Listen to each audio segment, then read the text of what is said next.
So hello everyone, welcome to this fourth video on machine learning. In the last video, we talked about the three types of learning. Those are supervised learning, unsupervised learning, and then we saw a little bit of reinforcement learning. So when talking about supervised learning, we talked about these two types of learning that are there in supervised learning, right? So we talked about those two types being classification and regression. So in this video, we are going to talk about classification and regression in a little bit more details, right? So before we begin talking about classification, let us begin by talking about this data set that we had. We talked about this before, and let us talk about this one final time. Right? This is the IRIS data set. In IRIS data set, we have four features. The features are sepal length, petal length, sepal width, petal length, and petal width. And we have one target, that is the class level. So essentially, there is this scientist. He went and collected data regarding 150 different uh, iris flowers. Right?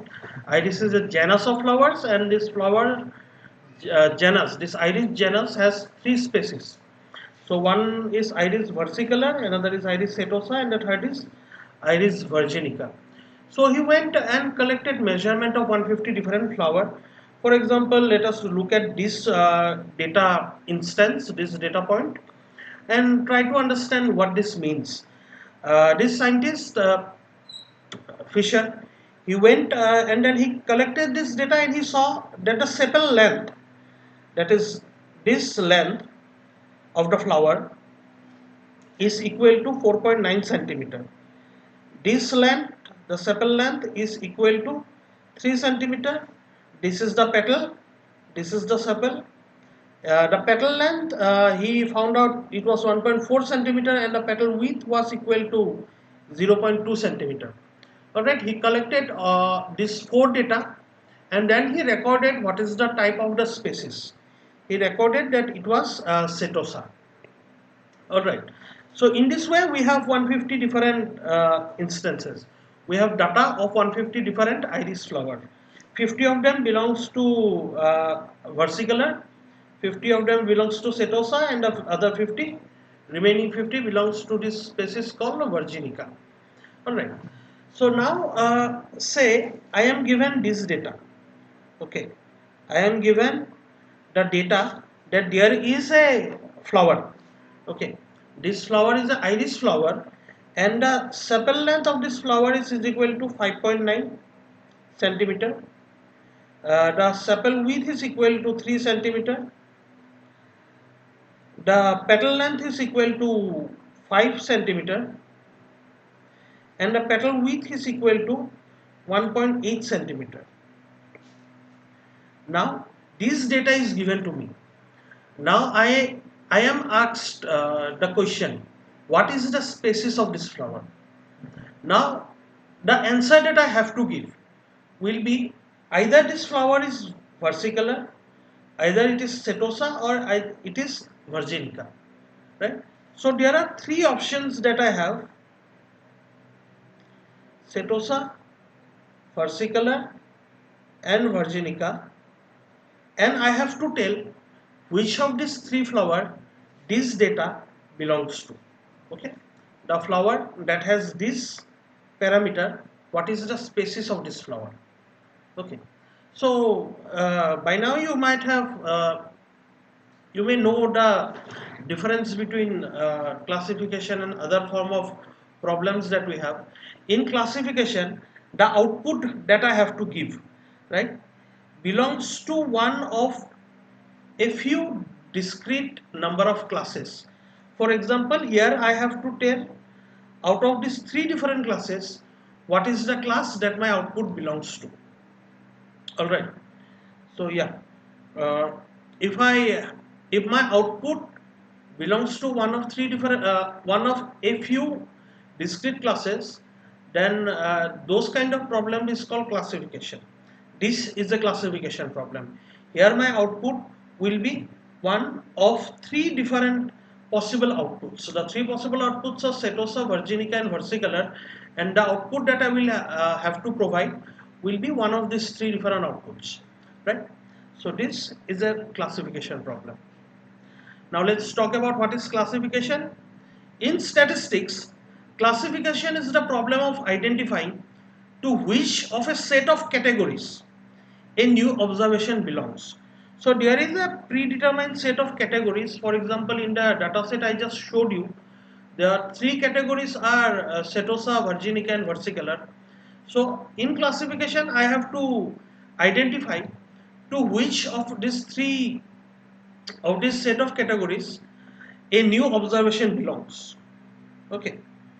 So how do I answer this? I will answer this on the basis of a training set of data containing observation whose category membership is known.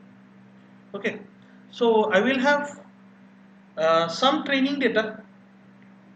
In my training data, all this will be given. Sepal length, sepal width, petal width, and species.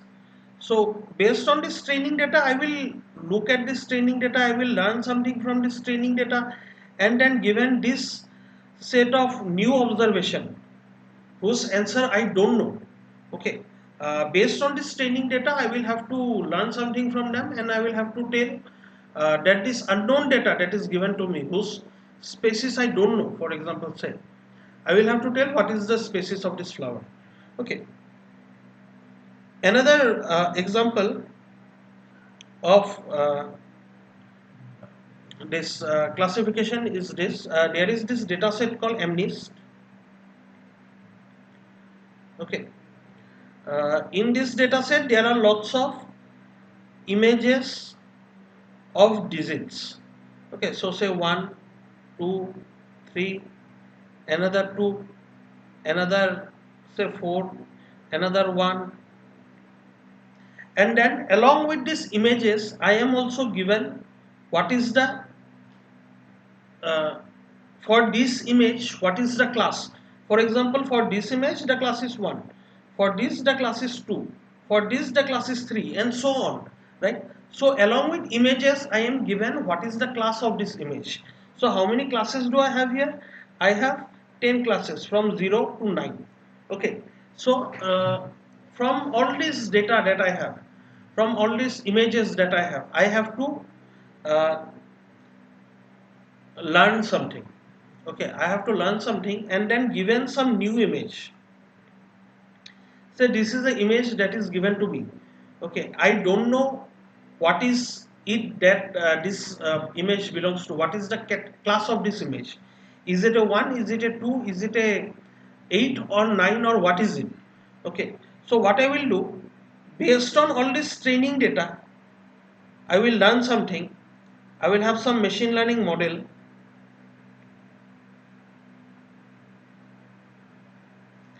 and then I will feed this unknown image. This is my unknown image, this image that I have. Okay, I will feed this to my machine learning model, and then my machine learning model will tell me out of all these 0, 1, 2, 3 and up to 9, which of these different classes, which of these 10 classes this image belongs to. Okay, so if my machine learning model is trained properly, it will say that this image belongs to the class 3. Alright, so yeah, this is what I have. An algorithm that implements classification is known as a classifier. So this algorithm then that can do this kind of thing, this classification, this kind of algorithm is called a classifier. So it's a mathematical function that maps input to a category. So I have this set of categories, set of classes, and then this classifier is what? It is essentially a mathematical function that will take an input as parameter and then return me which of this set of categories does my input belong to. Okay, so that is a classifier. So there are lots of different classifier algorithm. There is logistic regression, naive Bayes, perceptron, support vector machine, k-nearest neighbor, decision tree, and random forest. and neural network. Perceptron and neural network are very closely related. Okay, so in this course we are going to look at all these different algorithms. All right. So yeah, that is what we have. And then when we do a classification, uh, this is going to happen. Say, I have to differentiate between uh, this. A person comes in. Okay. So this person comes in for a COVID test.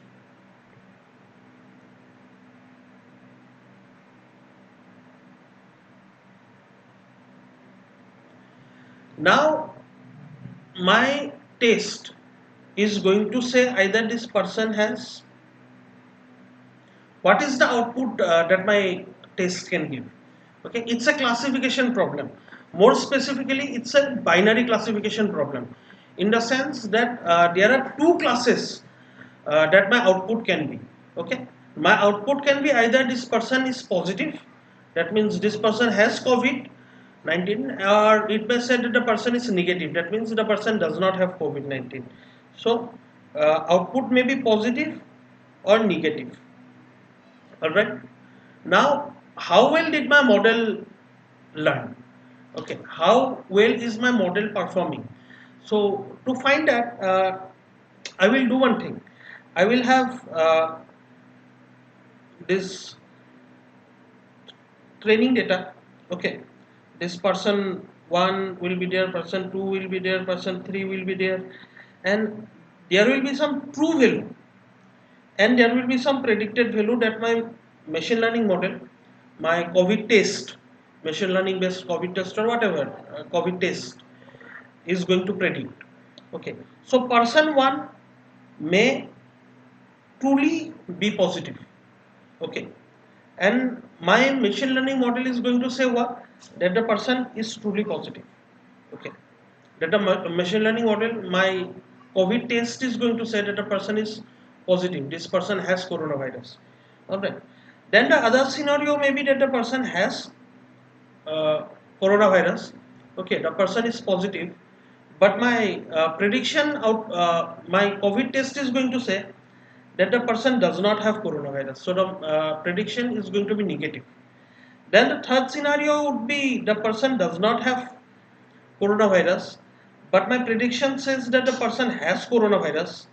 Okay, so the person is negative, but the test says that the person is positive, and the fourth scenario is that the person is negative, and the test says that the person is negative.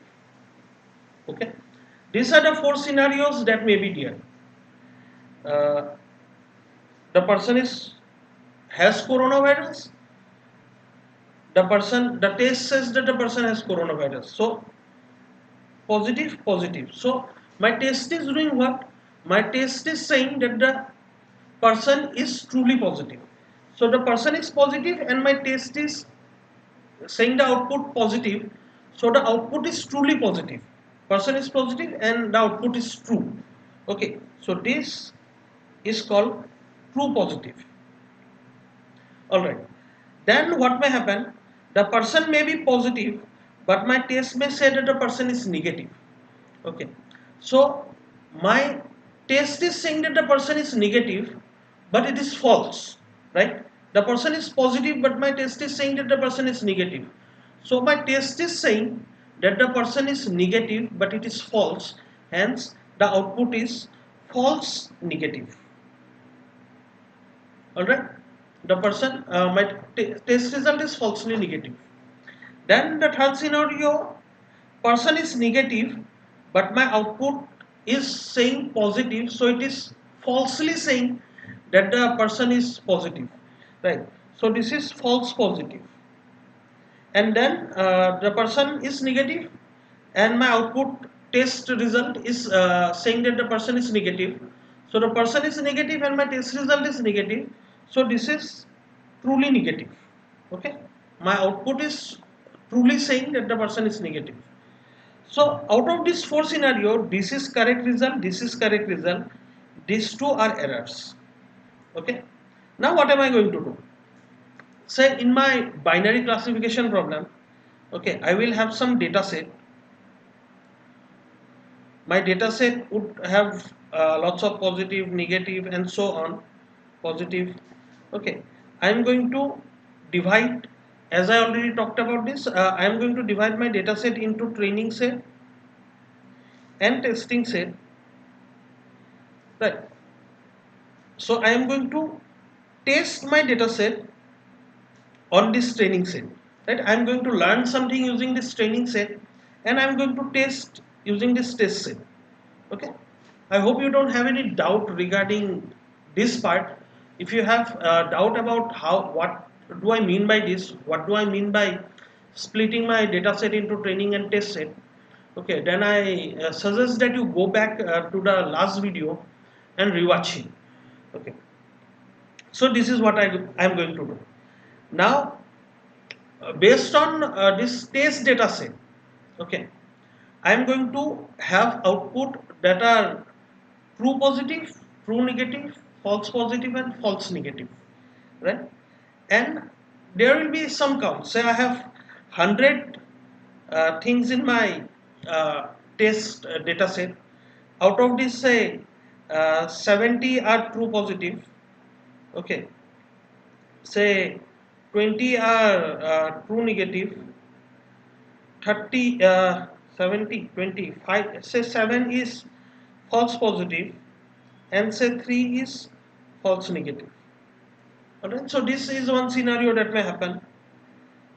So based on this count, I am going to have something called a confusion matrix. Okay, a confusion matrix is a matrix like this, like this. All right, in this matrix, essentially what am I going to have? I am going to have actual values, maybe positive or negative, and I am going to have predicted values. This may be positive or negative. Okay, so out of this 100, 70 I have found a true positive. So in this column, true positive, actual value is positive, I have predicted positive, right? So this is true positive. So positive values, I have truly predicted that they are positive.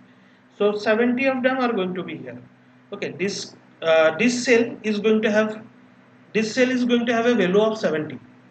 Then actual value is negative, but I have falsely said that they are positive.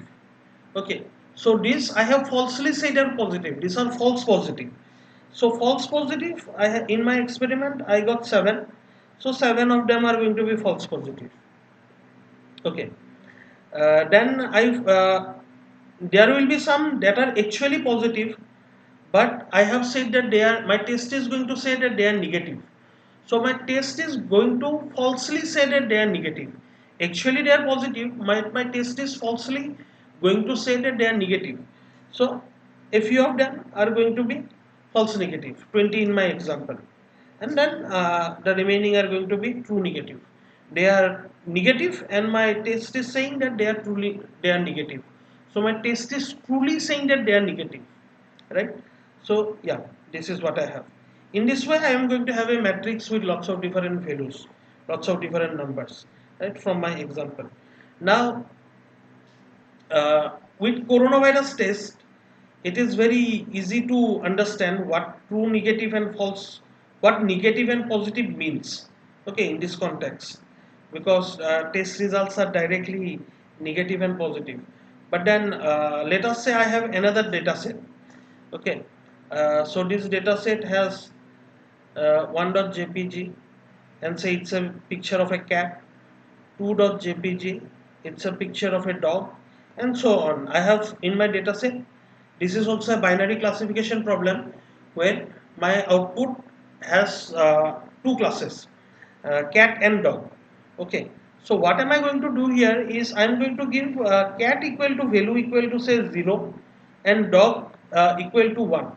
Okay, so I am going to give value to this cat and dog, okay, 0 and 1. I am bringing this problem from means string output to boolean binary output, okay, 0 and 1.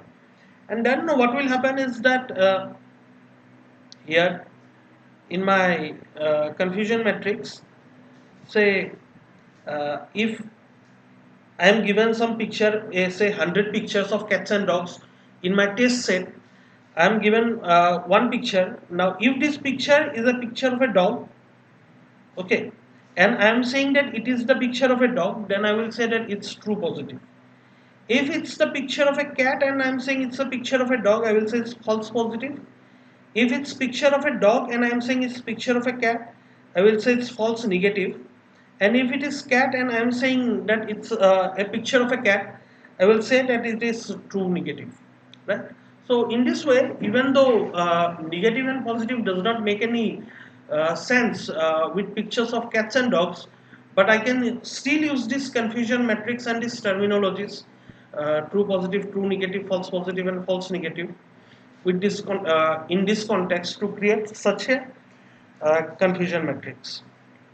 All right, this is a confusion matrix for a binary classification problem, and in this video, okay, in this lecture I am going to concentrate only on binary classification, although in the next confusion matrix we are looking at a confusion matrix with three classes.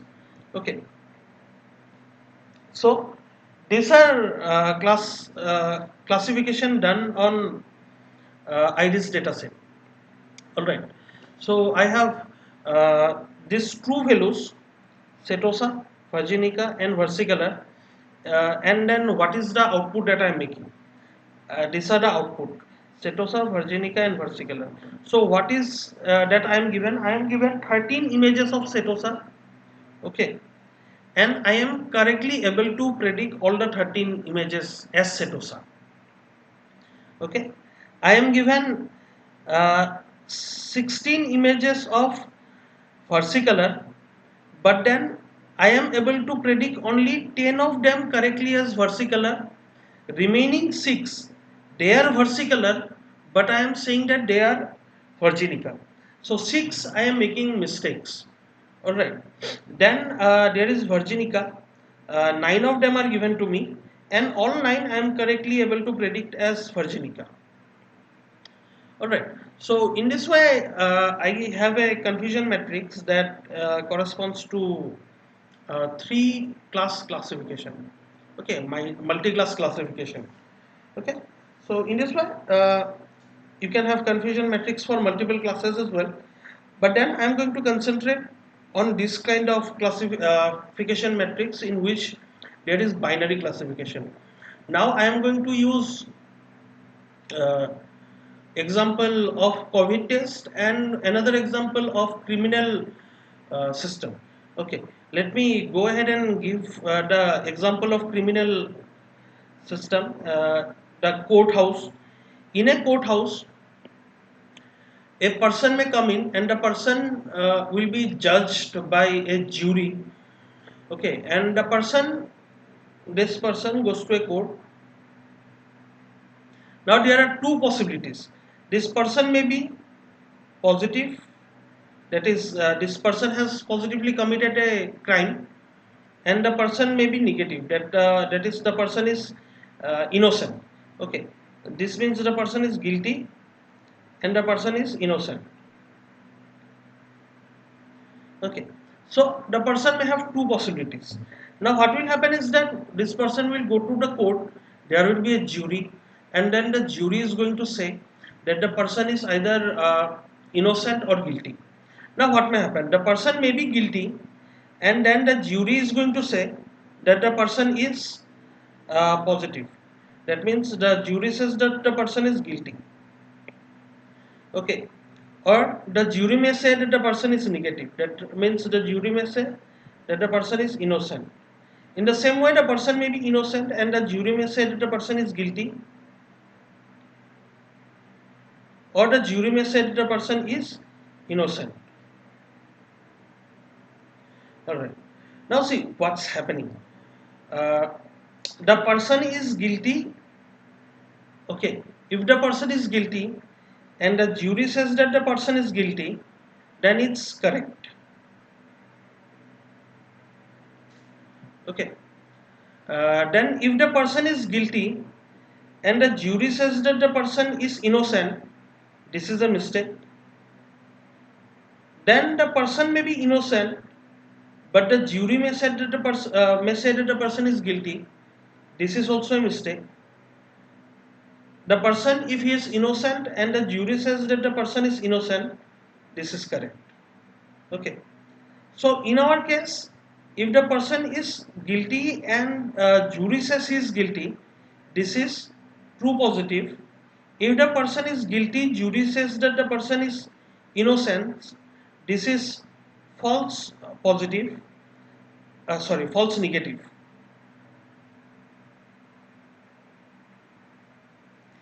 If the person is innocent and the jury says he is guilty, then this would be false positive. And if the person is innocent and the jury says that the person is innocent, this is true negative. All right. So,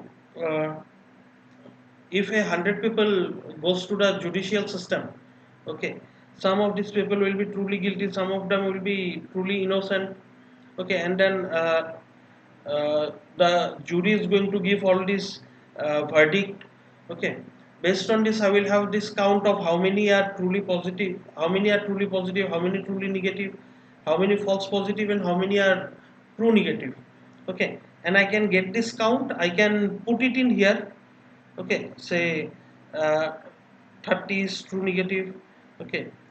Say 50 is true, for 30 is true positive, 50 is true negative, okay. 10 is false negative, and 10 is true negative, okay. In this way I will have this confusion matrix in this scenario also.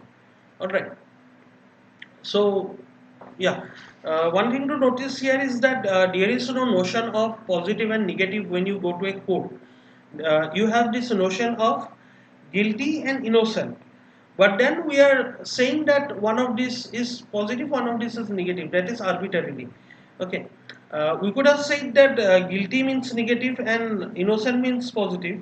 Okay, then we would do our calculation in that manner. But then in the beginning we are setting one of them to be positive, one of the other to be negative. All right, like we did in the case of cats and dogs.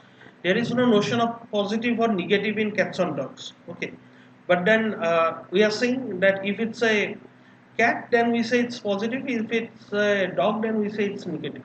Okay, that's just something that we do in order to uh, fit our terminology.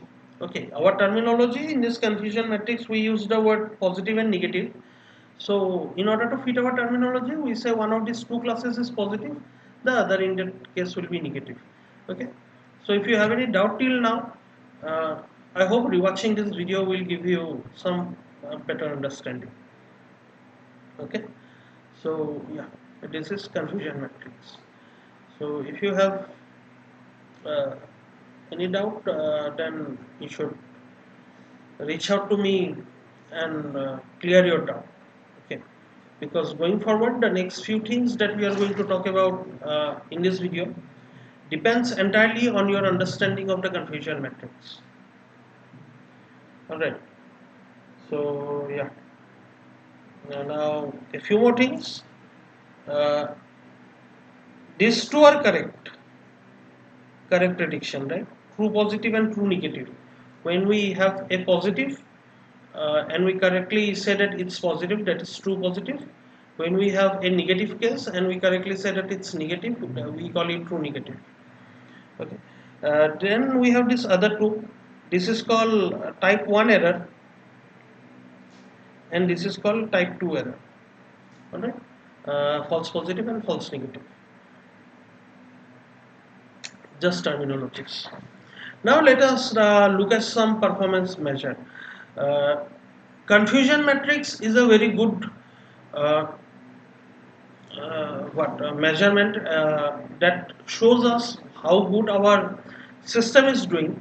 But then using confusion matrix is a bit cumbersome because there are four different values.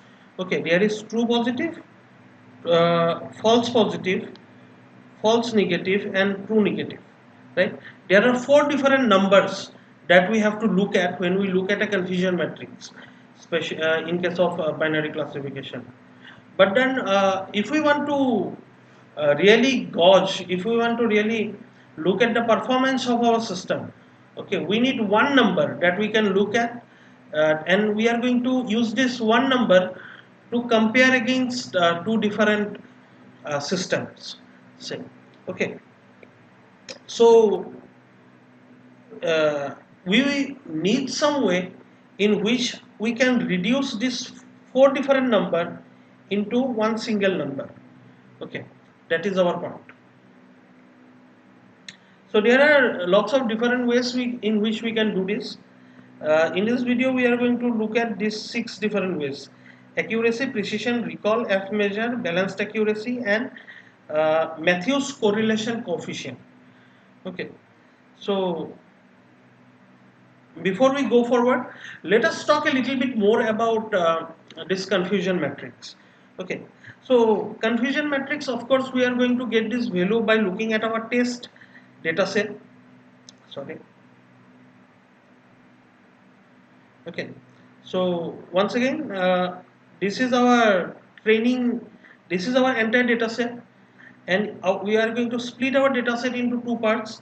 There is going to be the training set, and there is going to be this testing set, and we are going to use this training set to learn something, learn some model, and we are going to use this testing set to use this model and then do some prediction, and then based on this we are going to have some predicted output, right? And from here we are going to have this true output, and we are going to compare whether our output is correct or not. Okay, if this says it's a picture of a cat, and here we have a picture of a cat, so we have predicted cat and actually it's cat, then we know it's a correct output. Okay, if our cat we have denoted as positive, then it would be a true positive. Okay, so in this way we are going to have a training set, and in this training set we are going to have lots of true positive, true negative, false positive, false negative. So what is it that we are actually going to have? Okay, say this image that you see is my entire training set, sorry, testing set. Okay, in my testing set what is going to happen is we are going to have this part. Okay, this part will be our actual positive. Okay, these are actually positive output, and these are actually negative output.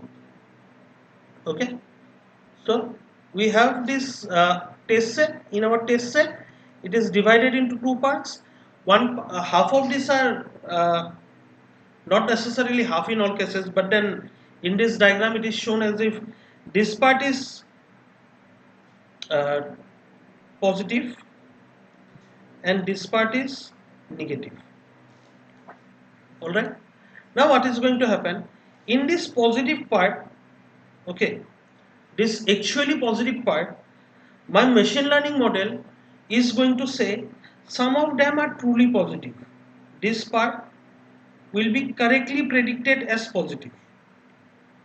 Okay, this part. So out of all this positive, some of them are correctly going to be saying that these are positive. Okay, so I have denoted uh, by drawing these lines. Okay, and then I have this part that are positive, but then my machine learning model is going to say that they are negative. So there is going to be some error that my machine learning model is going to do. Okay, so these are false negative. Hold on. Yeah. Uh, yeah. Once again, this part is actually positive, and my machine learning model is going to say that they are positive. So this part is true positive. Okay, so our machine learning model is truly going to say that they are positive, but then this entire part is positive, right? this, apart from this part my machine learning model has said is positive, but then this other part in the positive, that my machine learning model is going to say these are negative. Okay, so this other part is false negative. These are actually positive, but my machine learning is model is falsely saying that they are negative. Okay, should have said that they are positive, my model made some error and said that they are negative. Okay, so apart from this true positive, I have this true negative. Now on the other side, this part, this whole part is actually negative. Okay. Now my machine learning model should have said that all of them are negative, but then what is it doing? This part, my machine learning model is saying is negative. Okay. So all these are negative, this entire box is negative, but this part my machine learning model has said is negative. Alright. So this is true negative. Okay. This entire part is negative. Out of this, my ML model is saying this part is negative. My ML model is truly saying that they are negative. They are negative, and my ML model is saying they are negative. So it's truly negative. But then this part, this circle, this half circle, this part is also negative actually, but my ML model is incorrectly saying that they are positive. Okay, so this part is false positive. Okay, I hope you understand this diagram. Okay, so this is what I have. This part is false negative, this part is true positive, this part is false positive, and this part is true negative. Alright, now out of all this is my entire training testing set. Out of all this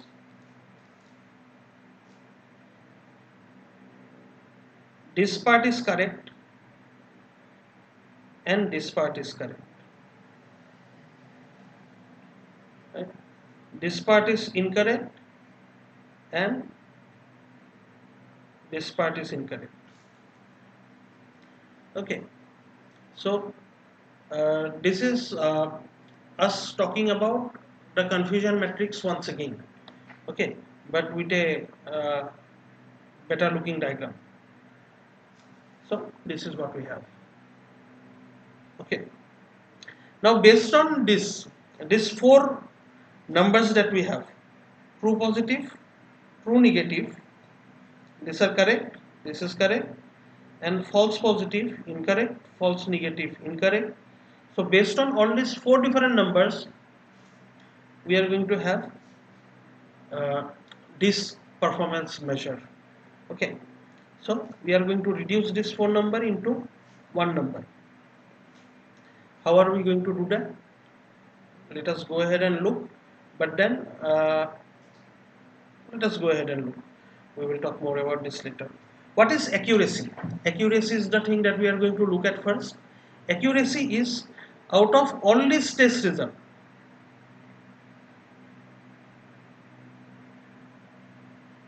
what are the correct test results?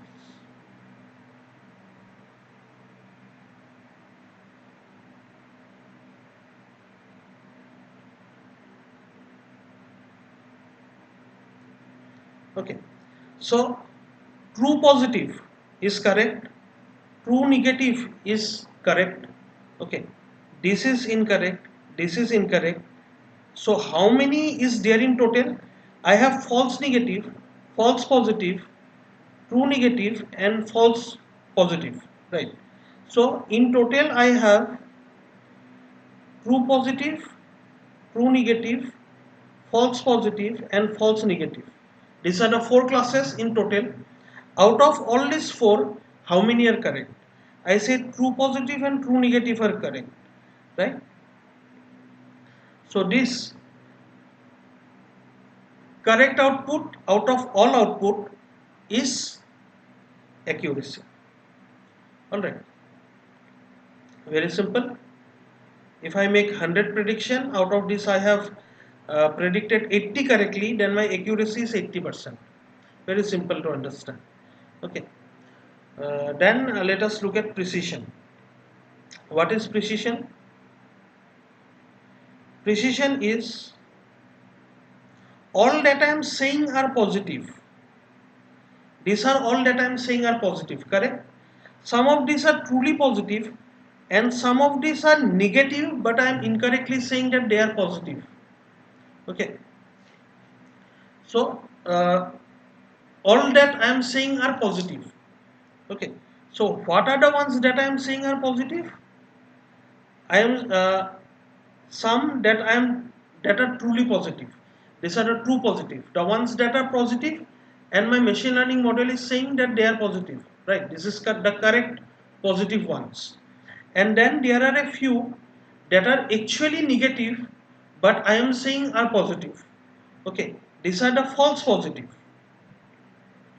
Alright, these true positive and false positive together they comprise all the output that I am saying are positive. Okay, out of these, how many are actually positive? The true positive are actually positive. This false positive, I am saying they are positive, but they are actually not positive, right? These are my incorrect output. I am incorrectly saying that they are positive, right? So, uh, this is precision. Precision is what?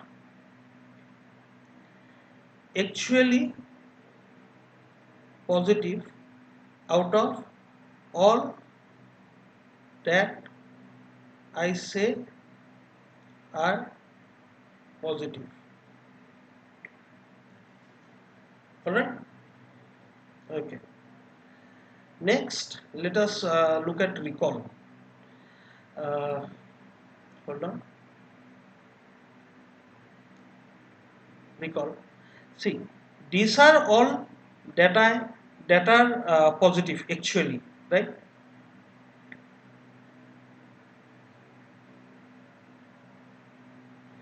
This part is positive actually, okay, but out of this part, this is the part that I am saying is positive. Okay, recall is out of all this positive, how many am I saying is positive? Okay, now, yeah, uh, all that are actually positive, uh, number that I say are positive. Not number that I say are positive, number that I correctly say are positive. Okay. So out of all these positive values, how many am I able to detect? Okay. So that is recall. So recall is all that are actually positive. How many are actually positive? There are a few that are positive and that I truly say are positive. Okay. Those are positive. The ones that are positive and I am able to correctly identify as positive, and there will be some that are actually positive but I am incorrectly saying are negative. Okay, uh, the ones that are positive and I am incorrectly saying that these are negative, those are called false negative. Okay, I am falsely saying that these are negative, so false negative. So this true positive and false negative, these two together comprise all the ones in my test set that are actually positive, right? So this is false negative and this is true positive. Together they comprise all those that are uh, actually positive. Okay. So out of all that are actually positive, how many am I saying are positive? Out of all these positive ones, how many am I able to detect as positive? I am able to detect this as positive, correct? These are also positive, but then this part I am unable to detect as positive. My machine learning model is saying that this part, this ones that I am drawing, that I am sketching over, I am saying that this part is negative. Okay, so this green part is the one that out of all this positive, I am actually able to detect this as positive. So this is true positive. Okay, so yeah, this is the formula for recall. Okay, now let us talk a little bit about precision and recall once again.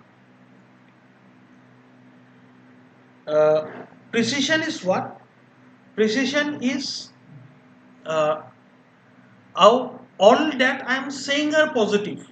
Okay, so there will be in my data set, there will be negative, there will be positive, but then some of this positive I will correctly identify as positive, and some of this negative I will incorrectly identify as positive. Okay, so the ones that are positive and I correctly identify as positive, those are called true positive, and the ones that are negative and I incorrectly identify as positive, those are called false positive. Okay, positive I correctly identify as positive. Sorry, uh, let me say this again, I may have made some mistake. uh, the ones that are actually positive and I correctly identify as positive, those are true positive, and the ones that are negative but I incorrectly say are positive are false positive. Okay, so there are true positive and false positive. So all these are the ones that I say are positive. So out of all these ones that I say are positive, how many are actually positive? That is precision. Okay, and then recall is out of all that are actually positive, how many am I able to detect? How many am I saying is positive? Okay, so there is uh, out of all this positive, uh, all that are actually positive, some I will detect as positive correctly, and some I will incorrectly say that they are negative. The ones that I correctly identify as positive, out of all this positive, actually positive, are the true positive, and out of all this actually positive, that I identify, uh, that I say are negative. Okay, uh, so I am falsely saying that they are negative, right? They are actually positive, but I am falsely saying that they are negative. So those would be false negative, right? So out of all this actual positive, so my actual positive is composed of true positive and false negative, right? I hope this makes sense to everyone. Why this is true? Why these two come together uh, comprise all the true cases. Okay, so out of all this true, how many am I actually able to detect?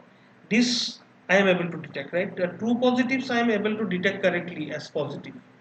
So this is the recall. Now let us talk about this thing that we were talking about. These two example. One is this coronavirus test, means COVID-19 test, and the other is the court case. Okay. In coronavirus test, what do I want? Out of all these positive people, okay, that have coronavirus, I want to detect all of them, right? I want to be very strict. If a person has even some indication that the person may have corona, I want to say that the person has corona, right? I do not want this, that the person has corona and I say that the person does not have corona. Okay. So what do I want to do? That this false negative, that a person has corona and I am saying that the person does not have corona. Okay. I do not want that. I want all positive cases to be detected. So this false negative, I want it to be 0. Okay. So what do I want? Out of all these positive cases, I want to detect as much as possible. Okay. So I want my recall to be high. Okay. Now, if I want my recall to be high, what do I have to do? I have to, if a person even shows some indication that the person may belong to positive, I will say that the person is positive. When doing this, what will happen?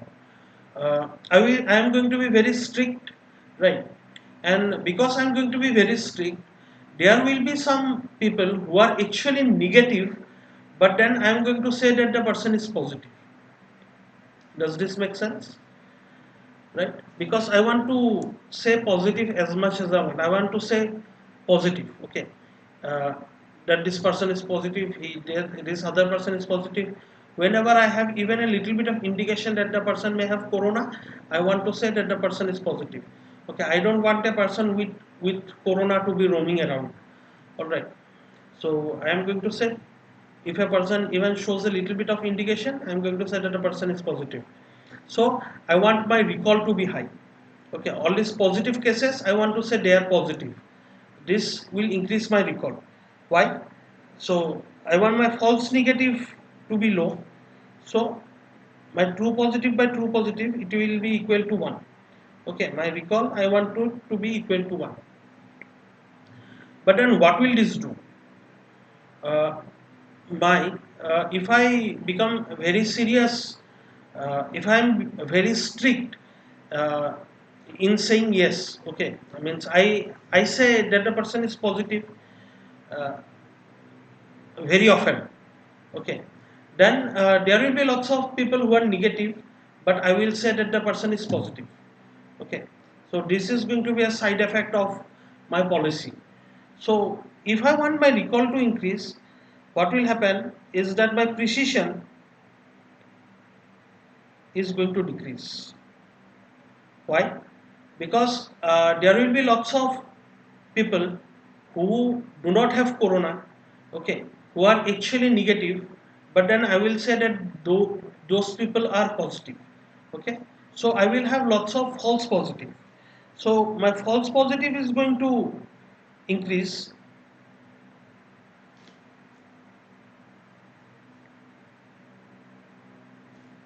and as my false positive increase, my precision is going to decrease, right? My denominator is going to become bigger and my precision is going to become smaller, okay. So this value will keep on increasing. So this is with the corona test. Now let us think about what should happen in a courthouse. Okay, in a courthouse, uh, if a person is guilty, I want to say this person is guilty, that is fine. But if a person is innocent, I don't want to say that the person is guilty, right? Innocent is negative and guilty is positive. So I want to say guilt. I don't want a innocent person to go to jail. Okay.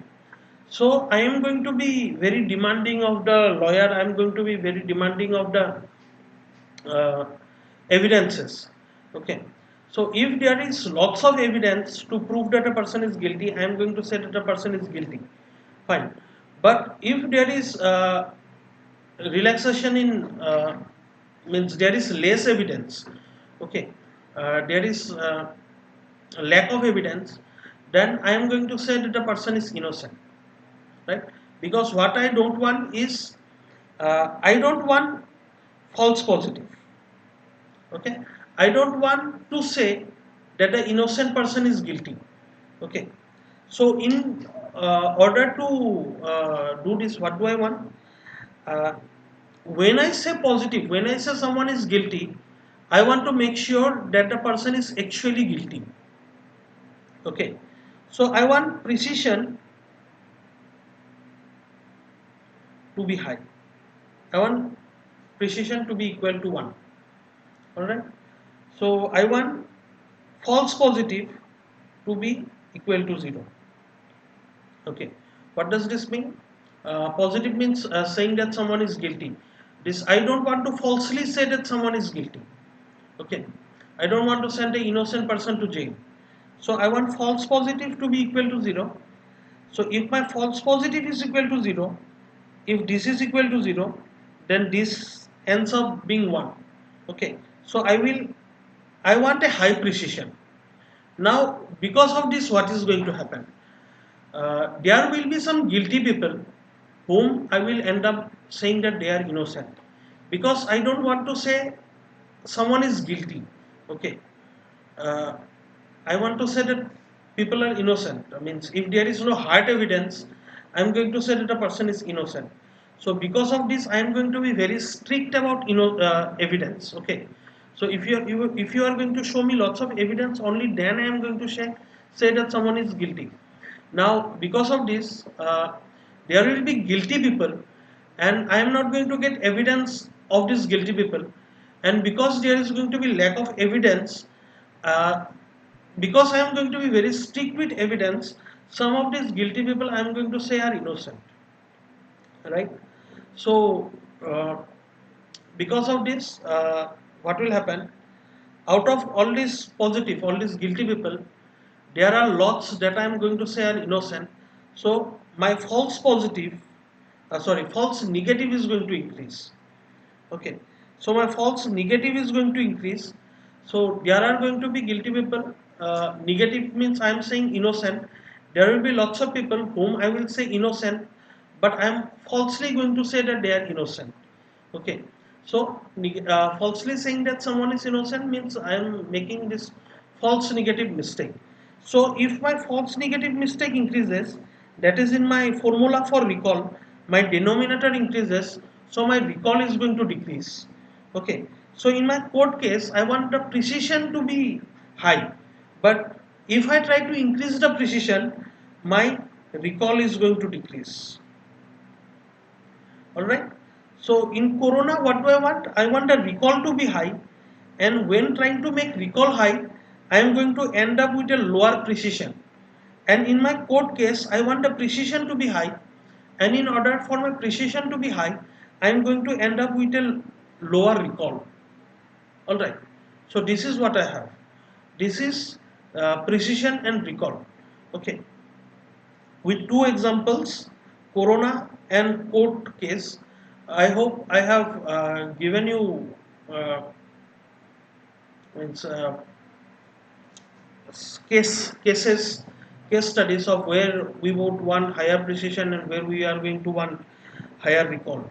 Okay, and moreover, it is very important that you understand what precision and recall means and what accuracy means. Okay, if you understand what we are trying to find with precision and recall, there is no need to remember all these equations. All right, this equation you can find out easily on your own, you can write on your own if you just understand what precision, recall and accuracy means. Accuracy is my correct answer out of all the answer. All the answer means there are four type of answer that I may make: true positive, true negative, false positive and false negative. So these four together comprises all my answers. Out of this and these are my correct answer. So my correct answer out of all answer, this is accuracy. Then precision is all that I am saying is true. Out of this, how many are correctly, truly true? Okay. All that I am saying are positive. Out of this, how many are truly positive? That is precision. Then recall. Recall is all that are actually uh, positive. Okay, these are actually positive. Out of this, how many am I saying are positive? Okay, out of all these positive corona cases, how many am I able to detect? That is recall. Then out of all that my test is saying are positive with corona, how many people actually has corona? That is precision. Okay, so if you understand what we are trying to find, what all of this mean, then you can easily find out this formula. Okay, you don't need to remember this formula. Don't even attempt to remember this formula. That would be a bad decision.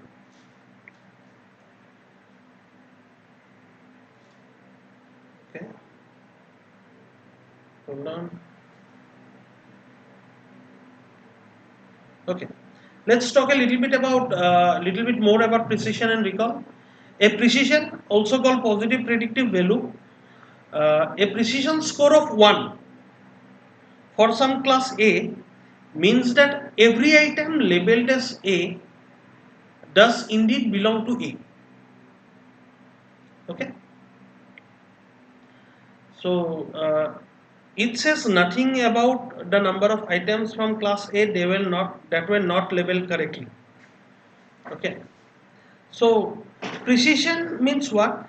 All that I am saying are positive. How many of them are actually positive? Okay, that is what my precision is. Now, out of all this positive, there will be lots of things that I am saying are negative. Okay, that I am erroneously saying are negative. These are false negative. So, this false negative does not affect precision. That is something that you should you can see in this formula itself, right? There is no factor. False negative does not affect my precision score. Okay, what affects my precision score is this. If I say something belongs to class A, then that thing should actually belong to class A. Okay, so if my precision is equal to 1, that means uh, every item that I say belongs to class A indeed belongs to class A. Okay, but it says nothing about the items of class A that were not labeled correctly, right? So here all these false negative, these are not labeled correctly, right? These should have been predicted as positive, but I am predicting them as negative. This is an error, but then this does not affect my precision. Okay, so all these things that belong to class A that were not labeled correctly, okay, does not affect precision. Uh, my precision value does not say anything about these false negatives. Then what is recall? Recall is also known as sensitivity, hit rate, or true positive rate. So if my recall is has a value of 1, that means that every item from class A was labeled as belonging to class A.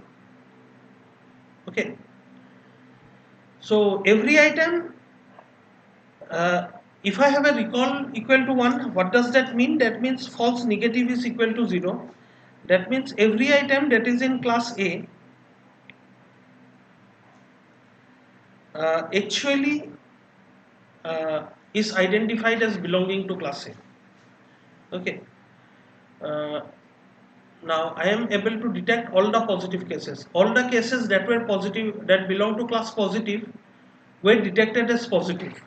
Okay, but then there might be some negative cases. Okay, that I am saying are positive. Okay, those are false negative. Sorry, false positive. Now you can look at this equation for recall. The false negative does not affect recall, right? Sorry, false positive. Yeah. Uh, so what is recall? Recall is this. Uh, all a recall of 1 means all those that are positive. Okay. All these that are positive should be correctly identified as positive. That is recall. If all the positive cases are detected as positive, then I will have a recall equal to 1. But then what might happen? Some of this negative, okay, so these are some negatives that I have incorrectly identified as positive, okay. So how many of these negatives I am identifying as positive, that does not affect my recall, okay. So uh, recall says nothing about how many items from other classes were incorrectly also labeled as belonging to class A. So there is this other class, negative class. So out of all this negative, there are some that I am saying are positive. Okay, these are mistakes, right? So these mistakes, I may make lots of this kind of mistake but still I may have a recall equal to 1. Okay, very high recall. So for a very high recall, what do I need? All those that are positive, I should be able to detect as positive. Okay, if I do that, I will have a very high recall. Okay, but even if I make mistakes, even if I make lots of mistakes, for example, all these negative that I am saying are positive, this does not affect my calculation of recall. Okay, now here is the example that is given. When a search engine returns 30 pages, of which only 20 are relevant, then there are 40 other relevant results that were not returned by the search engine. Then what is precision?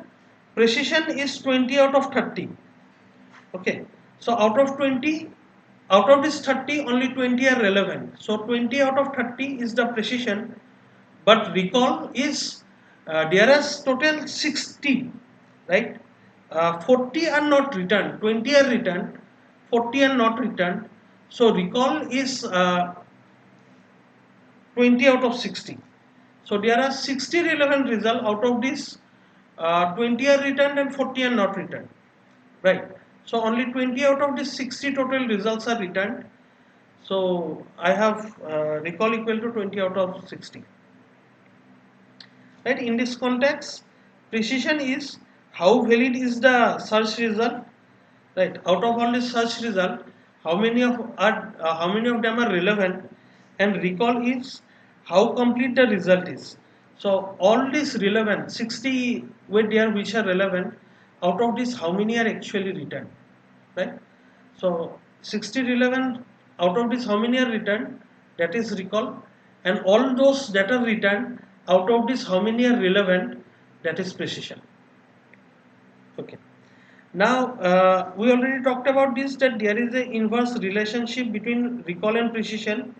It is possible to increase one at the cost of reducing the other.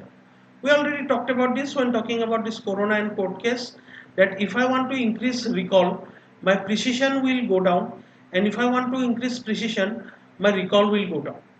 Okay. Now precision and recall are not discussed in isolation. We usually talk about this with one another. Okay. If we talk about precision, we also talk about recall, and if we talk about recall, we also talk about precision together in the same context. Okay, so either one is measured for a fixed value of the other. So we may talk about this thing. What is the precision at a recall level of 0.75? Okay, in this way, uh, say I may say I have a precision of 0.8 at recall equal to 0.75. Okay, so precision and recall are used together, or what I may do, I may combine precision and recall into one single unit of measurement. Okay, how are we going to do that? We use something called F measure. Now F measure, there is this formula, F of beta is equal to 1 plus beta square. Okay, then recall into precision divided by recall plus beta into precision. Alright. Now if you put beta equal to 1, if beta equal to 1, then you end up with this formula. Okay. This formula is the formula of something called F1 score. Now if you observe correctly, you will observe that this is the harmonic mean of precision and recall. Essentially F1 is equal to 2 by 1 by precision plus 1 by recall. Now if you solve this, you will have this formula, and if you put the values of recall and precision from here, if you put this into this equation, you will end up with this equation for F1. This is F1 score. Okay, F1 score combines recall and precision into one single measurement, one single number, right? So F1 is the harmonic mean of recall and precision. Remember that. If you remember that, you will be able to derive this formula. Okay. Now there are some criticism of F1 score. One of the criticism is that both F1 sorry in F1 score precision and recall, both of them are given equal weightage. Okay, so the formula is this: there is no extra weightage given to either precision or recall. So this is one criticism. Now let's recall the formula of F beta. This is 1 plus beta square, recall into precision, recall plus beta into precision. Now if I use F1, okay, in F1 recall and precision both have equal weightage, but then we already talked about cases, right? uh, in coronavirus detection we want recall to be higher, we want more weightage to be given to recall, and in case of court case we want precision to be higher, we want more weightage to be given to precision, right? So we often see that there are cases, there are uh, application where recall and precision we don't want to give them equal weightage. Sometimes we want to give more weightage to recall, sometimes we want to give more weightage to precision. All right. So what do we do? If I want to give more weightage to precision, then I would decrease this, right?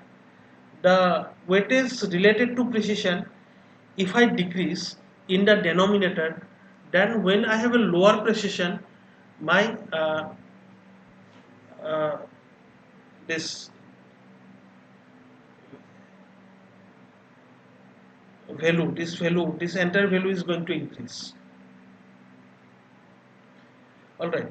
On the other hand, if I give a higher weightage to this precision in the denominator, then if I have a higher precision, this value is going to decrease. Okay.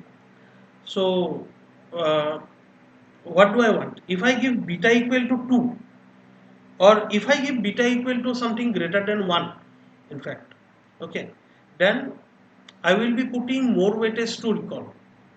And if I give beta equal to something less than 1, I will be putting more weightage to precision. So if I want to give more weightage to recall, I can use F2 measurement. If I want to give more weightage to precision, I can use F 0.5 measurement.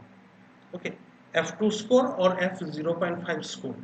So to find F2 score, I will just put beta equal to 2, so it is going to be 5 into R into P, R plus 2P. Okay, and similarly if I put 0.5 into this beta, I am going to find this formula for F 0.5. Alright, so this is going to be 1.25 I believe into R into P by R plus 0.5P. Alright, so this formula is going to give more weightage to recall, and this formula is going to give more weightage to precision. This will give more weightage to recall because uh, precision is given more weightage in the denominator. Okay, so if you have a higher precision in this formula, you are going to have a lower F2 score. Okay, here precision has a lower weightage in the denominator. So here if you have a higher recall, you are going to have a lower this thing score, total F 0.5 score. Okay, your total value is going to decrease. So yeah, this is what we have. Uh, if you don't want to give equal weightage to recall and precision because of your application, for example, in detecting coronavirus, you want more recall. In court case, you want more precision. Then in coronavirus, you can use F2 score. In code case, you can use F 0.5 score, right? So this is what you have. This is one criticism of F1 score, that they give equal weightage to precision and recall. So what is the solution for that? The solution is that go ahead and use this other score, right? So F2 and F0.5 are just numbers that I am saying. You can give other weightage as well. If you want to give more weightage to recall, then simply put beta equal to something greater than 1. The greater your number, the more weightage you are putting to recall. Okay. In the same way, if you want to put more weightage to precision, give a number less than 1. Give beta something less than 1. Okay. The smaller your beta is, the more weightage you are putting on precision. Okay. Another criticism of F1 is that false true negative is not taken into consideration, right? You have false negative, false positive, true positive are taken into consideration when doing this formula, but then true negative, this number is not taken into consideration when calculating F1 score. So this is one more criticism of F measure, F1 score, right? So this is what we have. Now let us talk about this example. Okay. Uh, let us say, let us go back and do a few calculation.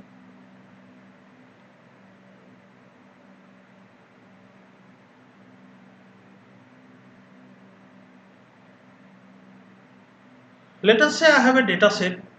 All right. In that, 95% of the data are positive, 5% of the data are negative.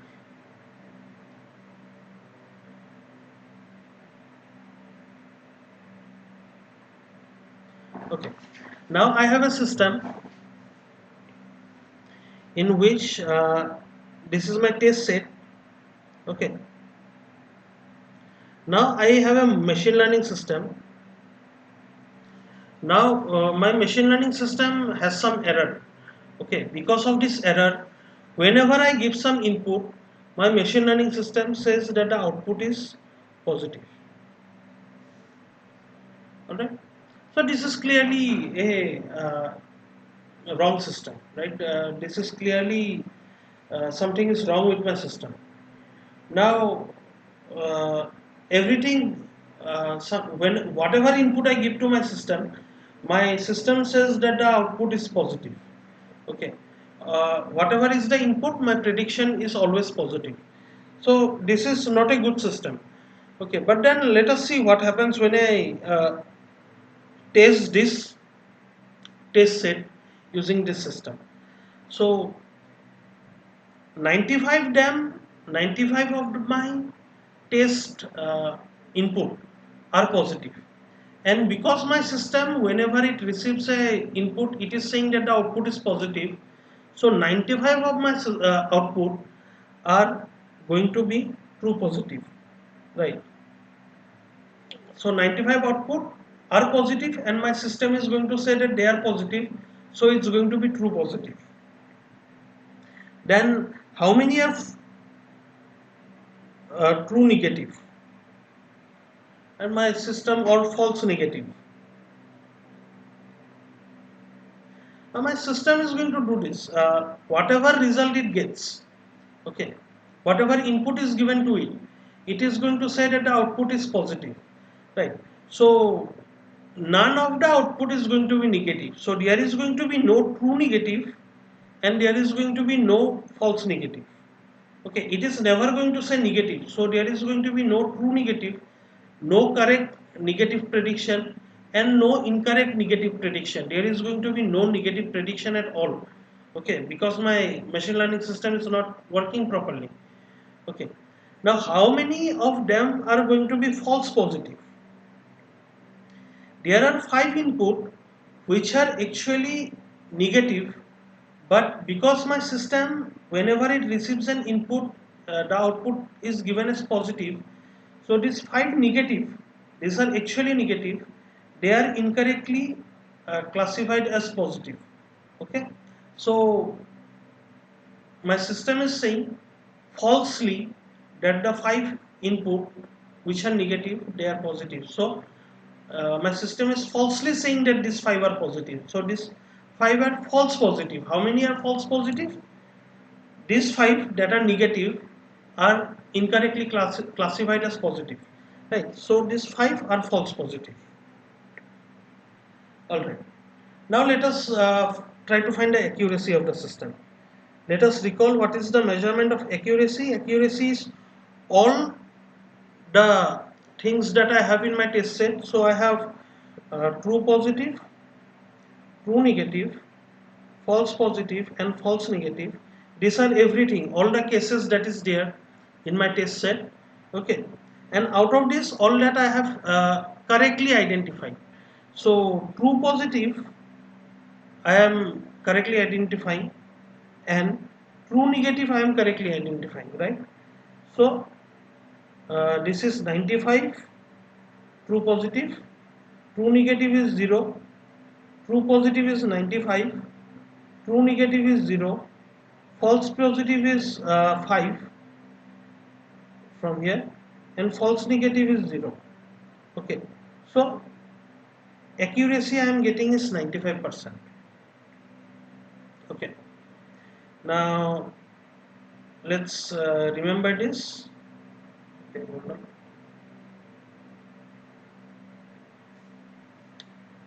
And now let us try to find what is the F1 score. F1 score is 2 into true positive is equal to 95, right? 2 into 95 plus false positive is equal to 5 plus false negative is equal to 0. This is 97 point something. Okay, 97 plus percentage. So let us think about what this number are saying. It is saying that the accuracy is 95% and F1 score is 97%. So someone may look at accuracy and F1 score, and that person may think that this is actually a very good score. Okay, accuracy of 95% is a good score. So the person may imagine that I have a very good machine learning model. But think about it. Is my machine learning model really good? Right? Is my machine learning model uh, giving correct input?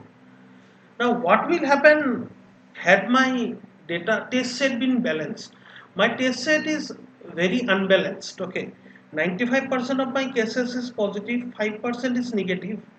So this is a very unbalanced test set. So what might have happened had my test set been balanced? Okay, what would have happened had there been 50 positive and 50 negative? Had there been 50 positive and 50 negative, then true positive would be equal to 50, true negative would be equal to 50, sorry, false positive will be equal to 50, true negative will be equal to 0, false negative will be equal to 0, and with this thing, my accuracy would be equal to 50%.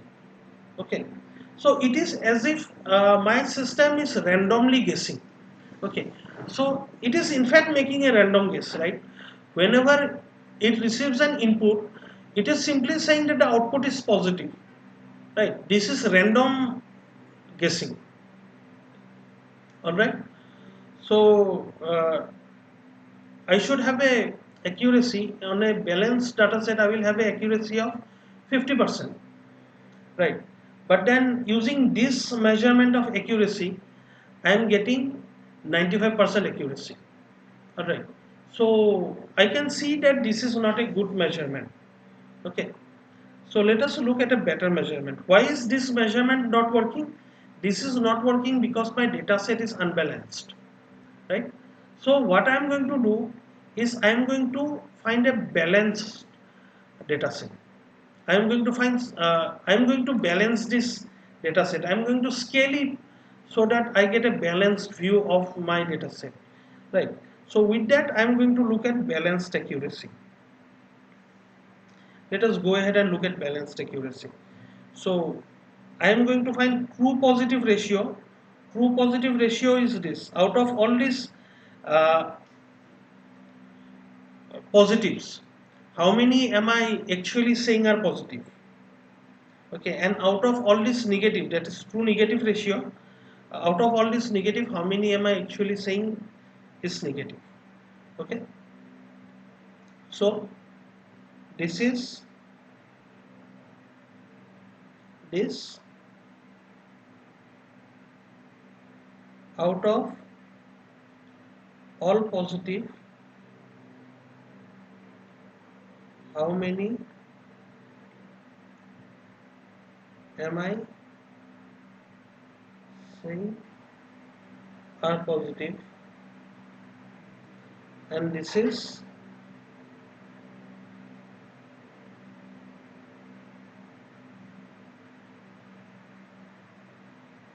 out of all negative, how many am I saying are negative?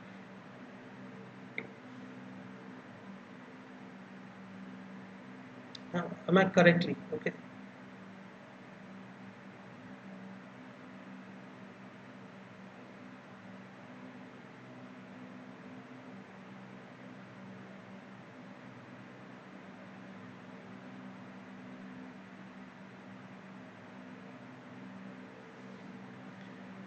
Alright. So this is what it is. So out of all this positive, how many are positive?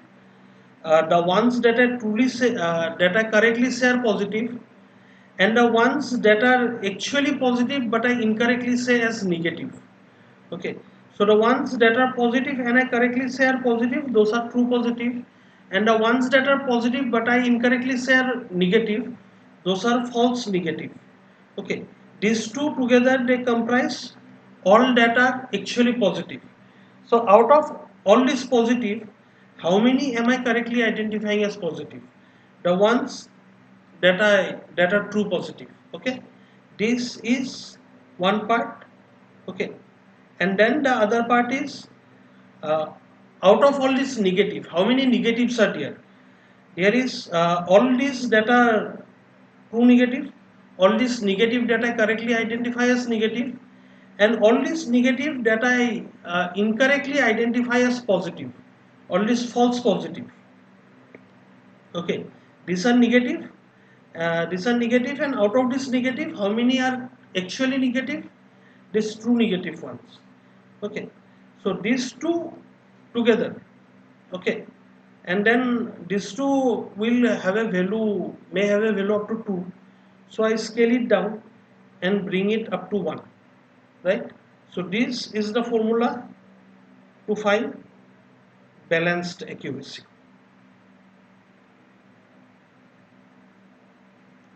All right. So a balanced accuracy formula does what? It scales down using this number of positive cases and then the number of negative in my test set. So using this, it will scale down so that both of them have equal weightage, right? This correct answer, uh, correctly the ones that I'm saying are positive and correctly the ones that I'm saying are negative. This will be scaled down so that even if I have an unbalanced data set, I will still get a better picture. So let us once again go ahead and talk with this example that we were talking about in here. In the previous, we did previous example that we were solving. Okay, we got an accuracy of 95% with this, but let us go ahead and see what is the balanced accuracy that we are going to get. Now we already discussed that our system is random guessing, right? So whatever input it gets, it is giving output equal to positive. So if my data set, if it were balanced, if I had 50 positive and 50 negative, I would get an output of 50%, right? So that is what I would have got in a balanced data set. So let us try to find our balanced accuracy. In this unbalanced data set, Let us apply this equation for balanced accuracy and find out what will be the answer. Right, balanced accuracy is going to be, what is true positive? True positive is equal to 95. 95 divided by true positive plus false negative. True positive is 95, false negative is 0. And then I have true negative. True negative is equal to 0. And true negative is equal to 0 plus false positive is equal to 5. Okay. So this is what I have. Then what do I do? This is equal to 95 by 95 is equal to 1 plus 0 divided by 5 is equal to 0, and I do a half. So half of 1 is 0.5, right? This is equal to 50%. Now when I try to find balanced accuracy on this example that we were previously doing, we found an accuracy of 95%, but when we look at balanced accuracy, we say that we are getting a value of 50%, a balanced accuracy of 50%. Now this is better. Okay, why is this better? Because we already discussed that our system was doing random guessing. Okay, on a balanced data set we would have gotten a accuracy of 50%, and that is what we are getting here. Okay, we are getting an accuracy of 50%. Alright, this is balanced accuracy. Alright, so after balanced accuracy, the final performance metric in case of classification is Matthews correlation coefficient. Now the problem with balanced accuracy is that it does balance. Okay, this is good, but then Matthews correlation coefficient is better. Why? Let me explain this formula, then you will get to know why it is better. Let me write balanced accuracy, the formula. It is half true positive, right? All data actually positive plus correctly identified as negative. So this is true negative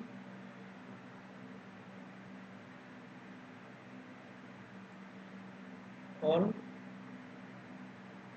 data actually negative. Alright, this is the balanced accuracy. Now let us look at this formula. Okay, this is Matthews correlation coefficient. What is it doing? All the correct answer are multiplied. I mean, true positive and true negative. These are correct. These are multiplied together, and this wrong answers, false positive and false negative, is subtracted from it. Okay, so true answer minus false answer. This is in my numerator, and I scale this with what? There are 4 factors that I use when scaling. Okay, unlike here, I do scaling with only 2 factor. Here I use 4 factor. Here, first factor is all that I say are positive. Okay, this is all that I say are negative. This is all that are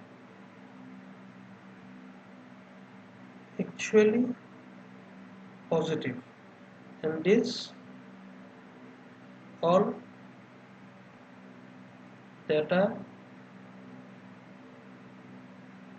actually negative. Right, so here I have all that are actually positive and all that are actually negative. Only these two factors are used to scale down these numbers, right? Here I am using, for this scaling, I am using all these 4 different factors. Alright, These two factors are already included. All that are actually positive. So all that are actually positive, that is included. All that are actually negative, all that are actually negative, this is also included. But then apart from this, all that I say are positive and all that I say are negative, these two factors are also included. Right. So more factors are used for scaling. So because of that, many people believe that this is a better uh, measurement. All right. Now, what is the value that this MCC can take? Let us try to figure that out. First, if I make all positive prediction, all correct prediction, if I make all correct prediction, my false positive and false negative, both of them are going to be 0. So this will go away. Okay. False positive will go away. False negative will go away. False positive goes away. False negative goes away. So what do I end up with? I end up with true positive into true negative divided by true positive into true positive, true negative into true negative.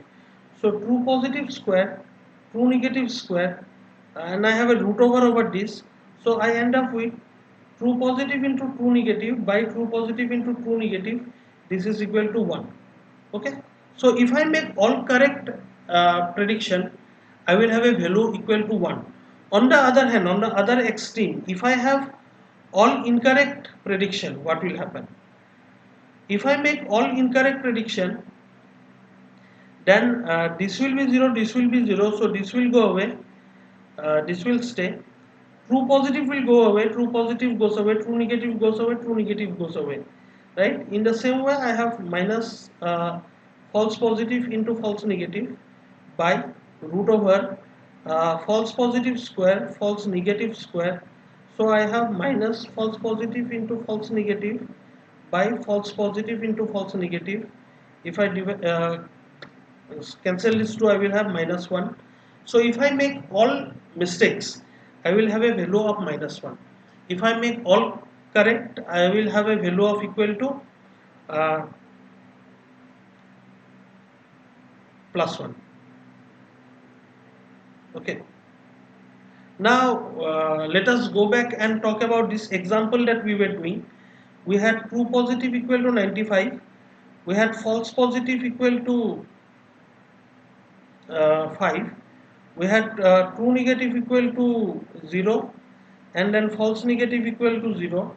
So let us see what will happen. True negative and false negative, this part is going to become equal to 0, right? So this is equal to 0 and then this is equal to 0. So this portion is going to be 0. So I will have something divided by 0. Okay, 0 into something into something into something into 0. So this will be something divided by 0. So this is going to be undefined. Okay. So this is what we have. We have a undefined value. Okay. So we can look at this undefined MCC, Matthews correlation coefficient, and we will get to know that something is wrong with what we have done. Okay. So we will what will that do? We will go down and we will see that yes, we are doing random guessing, something is wrong, and then we will maybe recreate our model, we will create a different model. Okay. So in this scenario, what was happening? In this scenario, uh, when I had true positive 95, false positive 5, true negative and false negative equal to 0, I had an accuracy equal to 95%.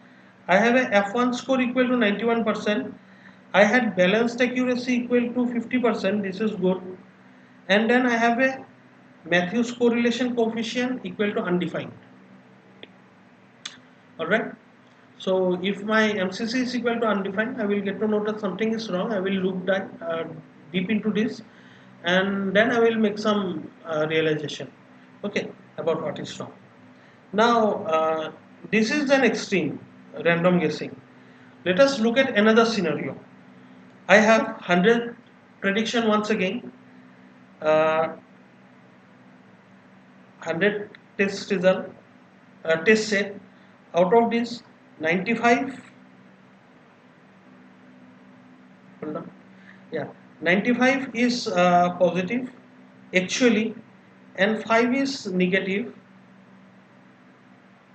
Okay, now out of this positive, what is happening? 90 I am able to correctly predict. Okay, this is true positive. Then false negative. The other 5 I am incorrectly saying are negative. Okay, and out of this 5, 1 I am correctly saying is true positive, and 4 I am incorrectly saying is sorry, it is true negative, and 4 I am incorrectly saying is false positive. Okay, now see, if I look here, out of 95 positive cases, 90 I am able to predict correctly, 5 I am unable to predict correctly, right? Out of these positive cases, false, this is false negative, sorry. 5 I am saying are negative incorrectly, falsely. Okay, so out of this 95 positive cases, 90 I am predicting correctly, 5 I am predicting incorrectly. This is fine, this is not that bad. Okay, but look at this scenario. Out of these 5 negative cases, only 1 I am able to predict correctly, and the remaining 4 I am predicting incorrectly. Okay, so in my negative cases I am not doing good. Okay, although you can say that in positive cases I am doing good enough, right? So is this a good system? I would not say that this is a good system. Why? Because only doing good in positive cases is not enough. All right, I have to do good in negative cases as well. But then this system is not doing good in negative cases. Now what do I do?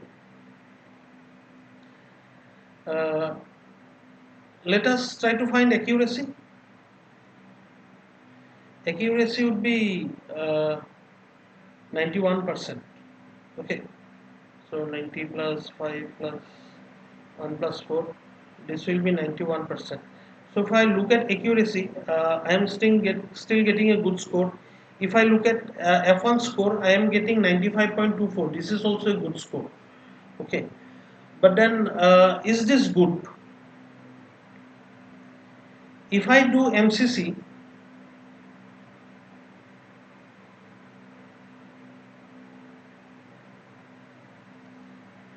if I use this formula, okay, I am not going to calculate, I am going to get a score of 14%. Alright, so this is what I have. Now what do we know? I am going to get a score of not percentage, MCC percentage does not make sense. Okay, I am going to get a score of 0.14. Okay, now MCC, what does it tell us? Uh, all correct will give me a score of +1, all incorrect will give me a score of -1, and random guessing will give me a score of 0. Okay, this is near 0. Okay, this is nearer to 0 than it is to 1. Now from this score, if I look at this score, I will get to know that my system is almost doing random guessing. Alright, my system is not doing prediction very well. Although if I look at accuracy, or if I look at F1 score, these matrices are giving very high result, but we talked about this, right?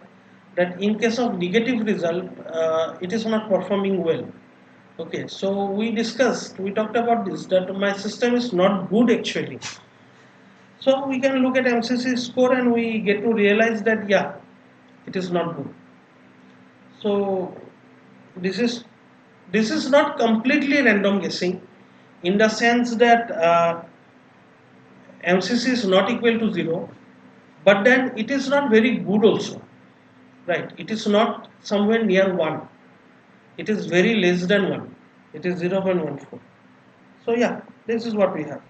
In this scenario, MCC we can see is telling us that this is not a good score. Alright. Now, I'm going to end today's video here.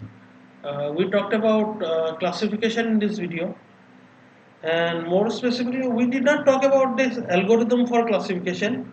We just talk about this. When we were talking about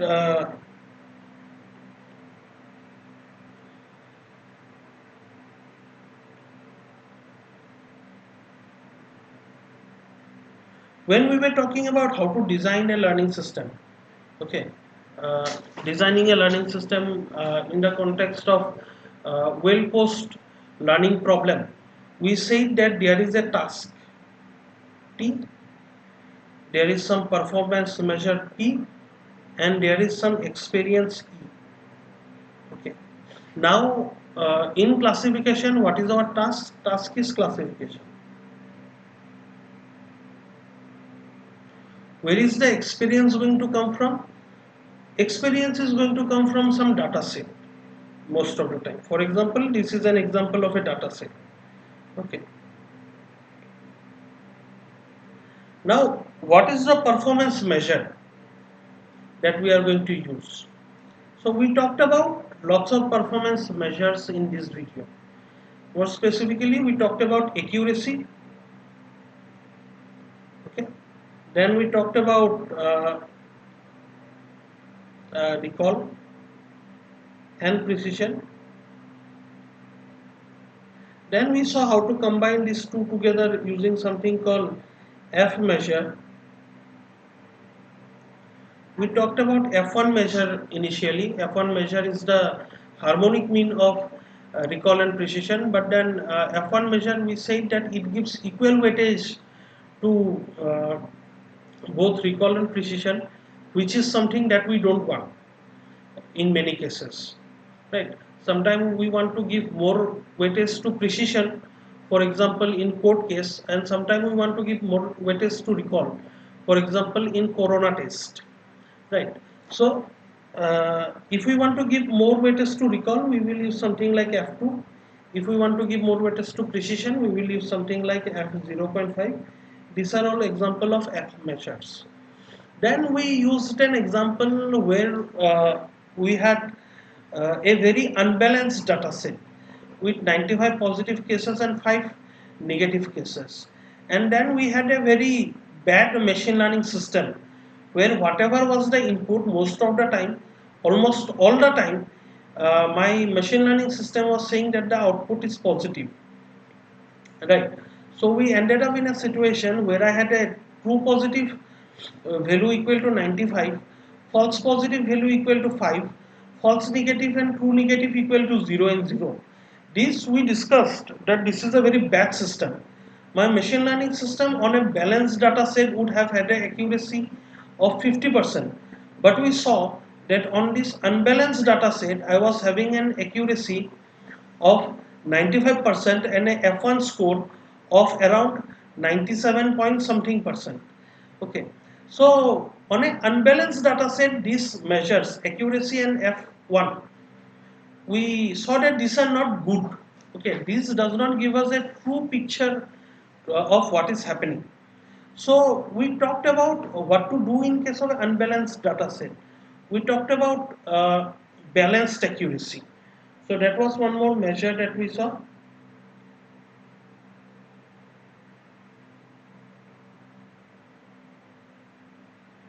Okay, and then the fifth one that we saw is Matthews correlation coefficient.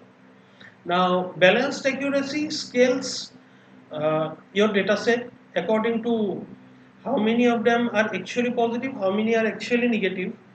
Matthews correlation coefficient scales on the basis of how many are actually positive, how many are actually negative, like in balanced accuracy.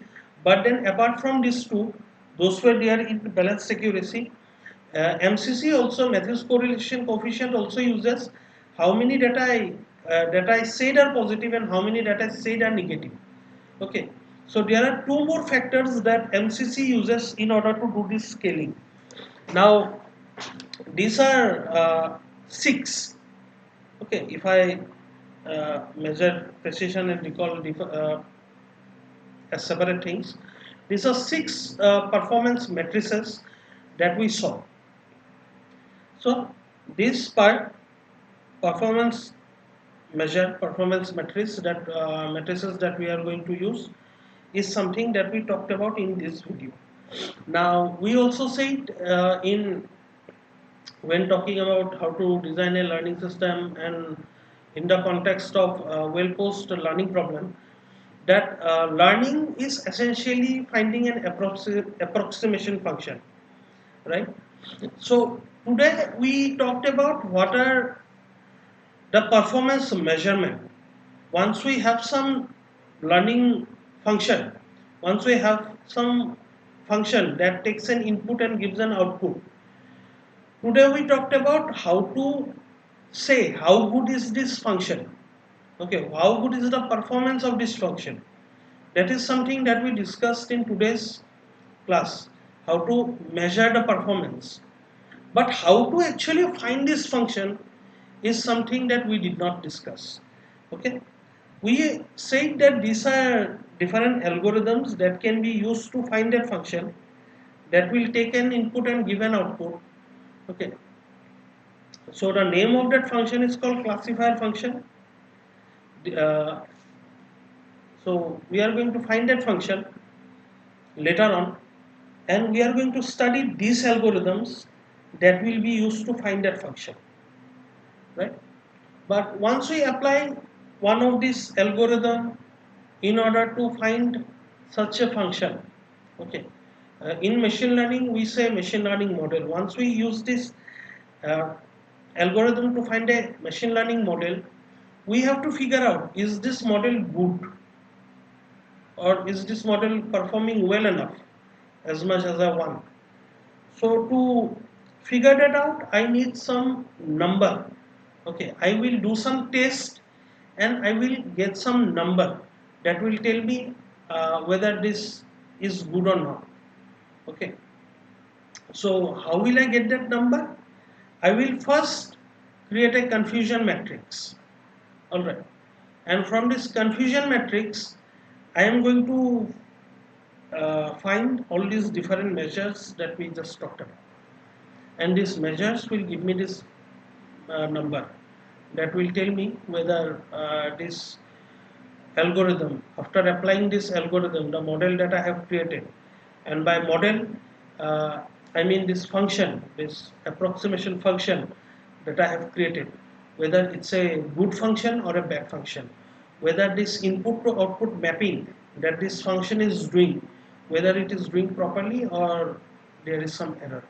Alright, so yeah, this is what we have in today's class. In the next class we are going to talk about regression, what is regression, and then we are going to talk about a few performance measure in the context of regression. So thank you for watching this video. If you have any doubt, you can WhatsApp me, or you can leave your doubt in the comment section below, or it is better if you ask your doubt in one of the live classes that we are going to have in this semester.